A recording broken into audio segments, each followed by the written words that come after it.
Hi, Maria here and welcome to my channel. Today I want to talk about a fragrance company from the States called Be Layered. But before I do that, if this is your first time joining me, welcome. Please feel free to hit the subscribe button. For those of you that have been around for a while, thank you so much for joining me today, and feel free to give it a thumbs up if you enjoy the content. So I started watching these videos on this company called Be Layered, and what intrigued me about them was that they did inspiration scents for some high-end niche brands that I can't ever sniff here in Canada in Edmonton. So I decided to get their sample pack. They've got two different sample kits that you can get. One has 10 scents that they choose for you, kind of like their most popular. There's another 7-set sample pack where you get to choose the fragrances. So that's what I chose to do. Comes in this little container. The vials are just in little glass vials of 5 ml each. So you get your 7, but they also give you a couple little samples. So I got 2 samples, which was a really wonderful surprise on top of everything else. So I thought I'd do kind of a little mini review on each one and tell you my thoughts and tell you whether I think that they're worth it and which ones I would buy a full bottle of. So starting just a little bit more about the company. They have 3 different types of fragrances you can purchase. Number 1 is a single note scent. So they've got like a wide variety. I think there's around 12 or 13, maybe a few more single note scents such as amber, vanilla. I think there's a peach one, strawberry, tuberose, a bunch of different scents like that. And the whole idea behind them is that you can mix and match. You can use, the single note to shift a fragrance that you happen to like, make it more deeper, make it more springy, who knows? And you can kind of create your own fragrance. So those are really cool. Then they have their original blends, which are perfumes that they've created themselves. And then they've got their inspiration line, and I think there's about 12 of them. I'll leave the link for the website down below, so please check it out. Now, the ones, like I said, that really intrigued me were the inspiration scents, but we'll get into those in a few minutes. First of all, I thought I'd talk about the single note that I got. So I got a mixture. I got a single note. I got 2 of their original blends, and then the rest are the inspiration scents. So the single note one that I got was Geneva Chocolate. Now this one intrigued me. I really love Angel Muse by Terry Mugler. And so I wanted to give this a try and see how close it was to that. It's not close to that in my estimation. However, it's a beautiful scent. So out of the vial, just when you smell it like this, you smell the chocolate. It smells like a really high quality chocolate. Something delicious and deep, but it also has, somehow it has a hint of orange. So to me, what this smells like is a by Terry chocolate orange. I don't know if you guys have them. I imagine they have them other places than Canada, but it's this orange that comes packaged in this tin or like this cellophane, and all the orange segments are attached. It's like just chocolate, but you smash the orange and then you open it up and all the segments break apart and it's like a little chocolate segment of an orange. This to me smells exactly like that. So I love the chocolate orange combination, even though the only note that's recognized on their website is chocolate. But to me, it's about what you smell, right? So I like that orangey smell that I get here. However, I don't get that when I spray it on my skin. So when I spray it on my skin, I get primarily chocolate the whole entire time. It's a warm smell. It's a little sweet for me. So I would definitely, and it's a bit one-dimensional. It's a single note. So, but it's nice and it lasts a very long time. So I put this on at 8 o'clock at night and the next morning, so at, well, it's a good 12 hours anyway that it lasts. So really impressed with the longevity of this one. The next one was one of the sample ones that they gave me called Close Encounters. So this one, it smells like quite sugary. Yeah, mainly sugary. It says that it has sugar, pink pepper, exotic flowers, marshmallow, cotton candy, and other mysterious notes. Now, this one smells sweet, like quite sweet, but not sickeningly sweet. When I spray it on my skin, it doesn't wow me, but it's not terrible by any means. I like it for the first couple of hours. After that, the mysterious notes, I have a feeling that maybe that there's a musk in here because it smells a bit musky on my skin. Some perfumes, you know how they go kind of, I don't know, just different on your skin after a while. This one is one of those for me. So I think a lot of people would actually really like this. It's light, it's very sweet, but not too sweet. It doesn't make you feel sick or anything like that. Kind of a nice gourmand, but not my cup of tea. The next one, unfortunately, was a bit of a miss for me too. Now, this is Mia's blend, and it's an original scent as well. I'd had many people talk about how they just thought that this was fantastic in reviews. Now, the reason why I decided to get it was because it has myrrh in it, which I thought was really fascinating. So I wanted to give that a try. I'm not sure what I was expecting, but I find it smells quite medicinal. I think that like it's definitely a unisex scent in my estimation. The notes, it has myrrh, it's got lavender. I don't smell the lavender very much. It's got vanilla, tonka bean, and almond. And so I definitely smell that bit of warmth, but primarily I'm smelling the myrrh, and I'm assuming it's the myrrh that I'm smelling because I know what lavender smells like, and this smells primarily not like that, but still kind of that herbaceous medicinal smell. Now this one, at first I was put off by it, but I think it's because I'm used to more kind of sweet, feminine scents, and this is definitely more unisex. This to me would smell better on a man. So this wouldn't be my choice, especially on my skin. However, I love smelling it. I like sniffing it in the tube. So anyway, this one, again, the quality is great, but it just wasn't really my favorite. Again, scents are always so subjective, so what smells not as great to me might smell phenomenal to you. So you gotta, you know, take it all with a grain. But anyway, nice quality, just not my favorite smell. Now the next scents all come from their inspiration line, and these are the ones that I was super excited to try. The ones in particular that I was like dying to get my hands on were the First Kiss and First Kiss exclusive, and they're supposed to be inspirations for Perfume de Marly's Delina and Delina exclusive.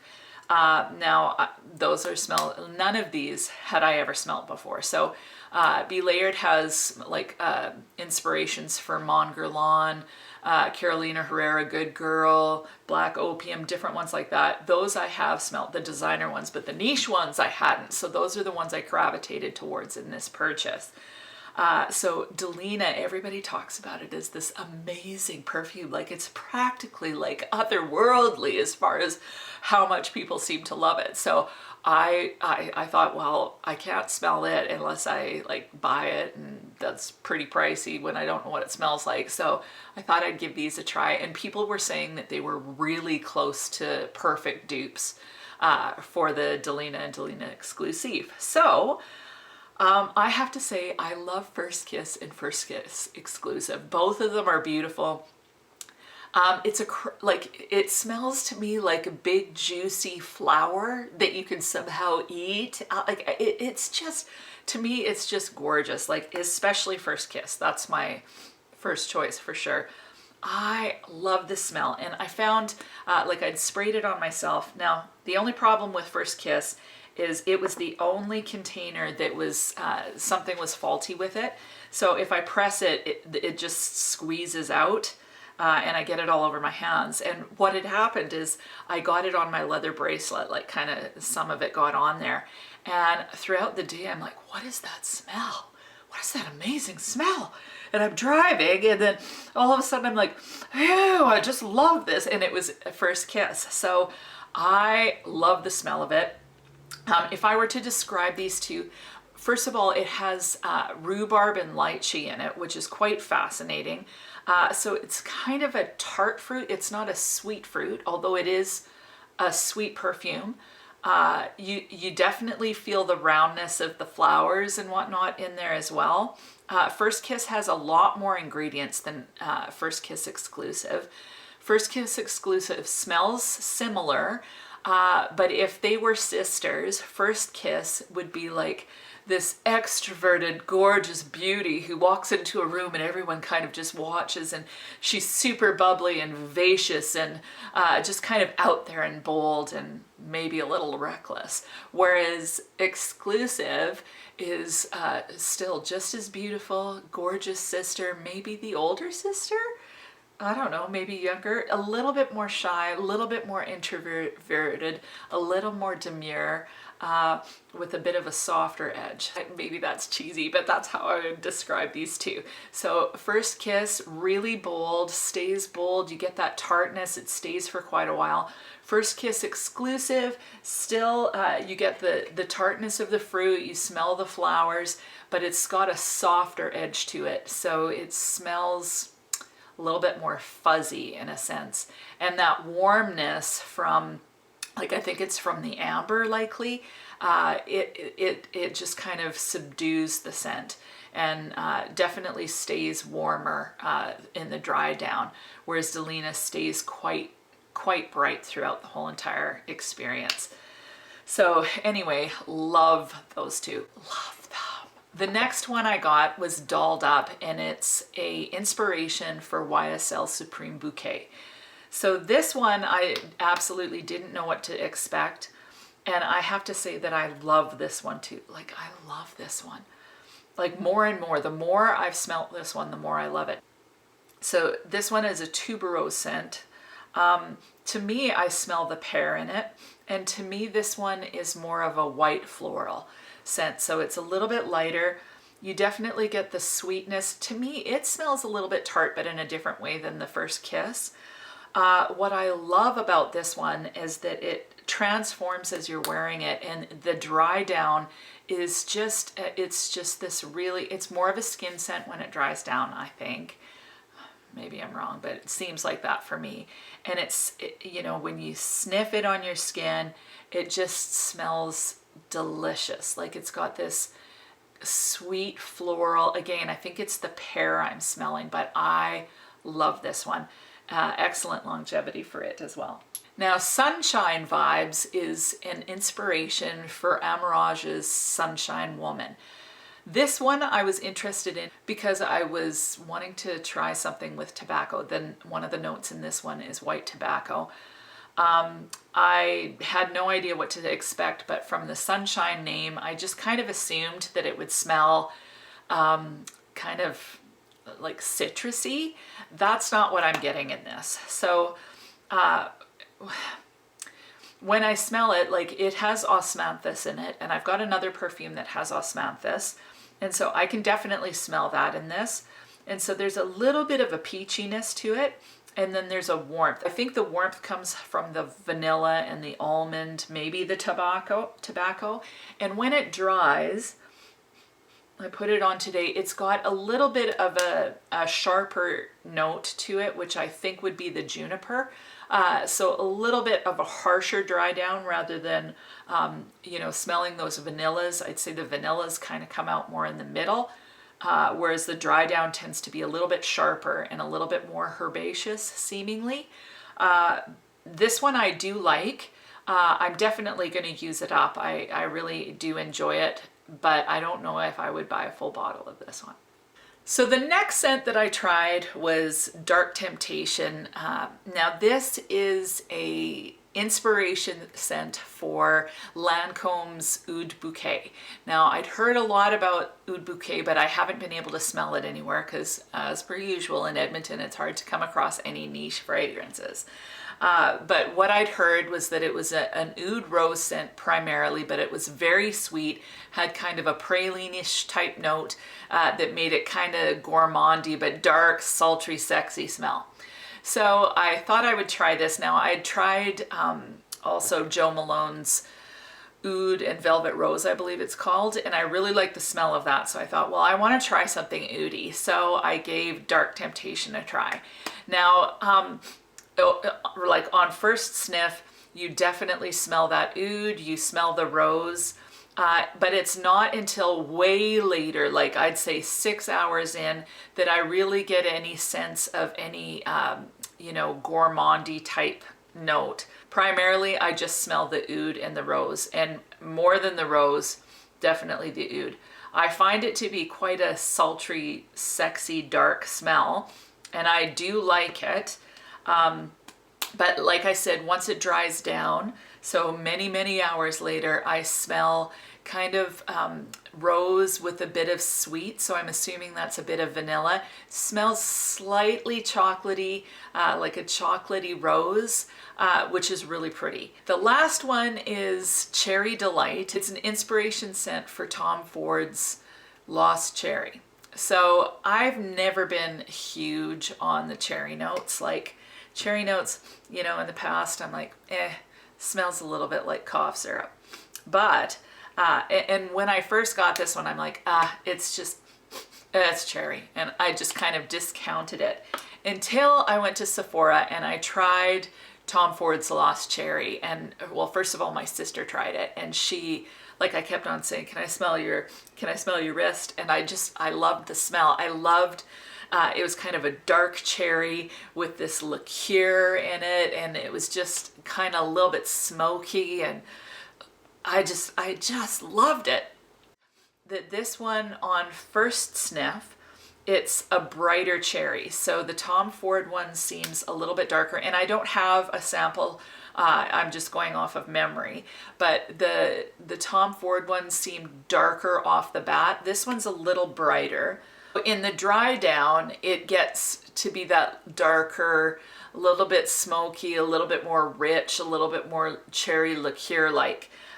So yes, I really like this one, and my husband really likes this one too. So this one's a keeper. So out of all of them, I really enjoyed trying all of them. It's an adventure. It's fun to try all sorts of different things, even the ones that I didn't really like. The thing that I would say about all of them is the quality is absolutely there. So obviously some scents aren't for me. Some other scents might be for you. You know, we're all different as far as what we are attracted to. That said, I am so impressed with the quality. I'm also impressed with the longevity of the scent life on it is just fantastic. The shortest living one is the Cherry Delight. That one lasts, you know, about 5 hours, I would say. It's not got major projection, but it is beautiful and I really enjoy it. The longest wearing one I would say is definitely Dark Temptation. It lasts a good 12 hours. The average range is anywhere from 6 to 9 hours, I'd say. You can smell it. Some are a little bit longer, some are a little bit less. But yes, I really enjoyed just trying Be Layered in general. As far as what I feel is full bottle worthy for me, I'm going to go with the very first one, which would be First Kiss. I could smell this one forever and ever. It just does something for me. So I really love First Kiss. First Kiss exclusive is nice, but I'm choosing between the two of them. So First Kiss would be my first one. Definitely love Dolled Up. I love that scent. I love the pear in it. I just think it's a beautiful, beautiful scent. So definitely that one's full bottle worthy for me, and I'll be purchasing it at some point. And then Cherry Delight, definitely like this one as well. That's the end of my thoughts. Please let me know if you've tried anything from Be Layered. What was your favorite scents? Have you tried something that I haven't? And did you like one of the scents that I didn't? I'd like to know what your thoughts are. So please feel free to leave them in the comments. If you have any questions, please leave those in the comments as well. I'll put all the links in the description bar below, and I guess that's about it. So thank you so much. Have an amazing day.